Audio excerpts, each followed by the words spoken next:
प्रेम प्रकरणाचा गैरफायदा घेत स्थानिक मुलींचे महिलांचे अश्लील व्हिडिओ तयार करून त्याद्वारे बदनामी केल्याच्या धक्कादायक प्रकारामुळे पुलाची शिरोली परिसरात संतापाची लाट उसळली. या गंभीर प्रकरणातील अटक आरोपींना पेठवडगाव न्यायालयानं 6 दिवसांची पोलीस कोठडी सुनावल्यानं तपासाला गती मिळाली आहे. महाविद्यालयीन तरुणींना महिलांना प्रेमाच्या जाळ्यात ओढून त्यांचे अश्लील व्हिडिओ तयार करणं, त्याद्वारे ब्लॅकमेल करत मानसिक व शारीरिक शोषण केल्याच्या आरोपामुळे हे प्रकरण चांगलंच गाजतंय. संबंधित प्रकरण उघडकीस आल्यानंतर परिसरात तणावपूर्ण शांतता निर्माण झाली आहे. नागरिकांमधून तीव्र प्रतिक्रिया उमटते. आरोपींविरोधात कठोर कारवाईची मागणी जोर धरते. या प्रकरणात पोलिसांनी मुख्य शाहिद समीर सनदे सह आरोपी शाहरुख हुसेन देसाई या साथीदाराला अटक केली आहे. त्यांना पेठ वडगाव न्यायालयात हजर केला असता 6 दिवस पोलीस कोठडी देण्यात आली.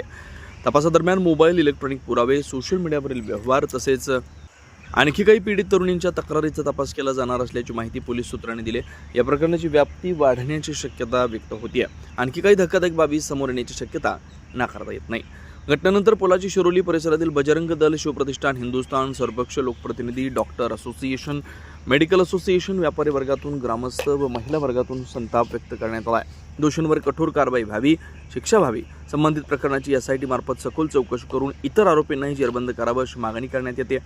बजरंग दल, विश्व हिंदू परिषद, शिवप्रतिष्ठान, हिंदुस्थान, सर्वपक्ष लोकप्रतिनिधी, ग्रामस्थ यांनी या प्रकरणात विशेष तपास पथकाची मागणी केली आहे. दरम्यान या घटनेमुळे पालक वर्गातील चिंतेचं वातावरण निर्माण झालं आहे. तरुणींना सुरक्षितता देण्यासाठी कठोर उपाययोजना करण्याची गरज व्यक्त केली जाते.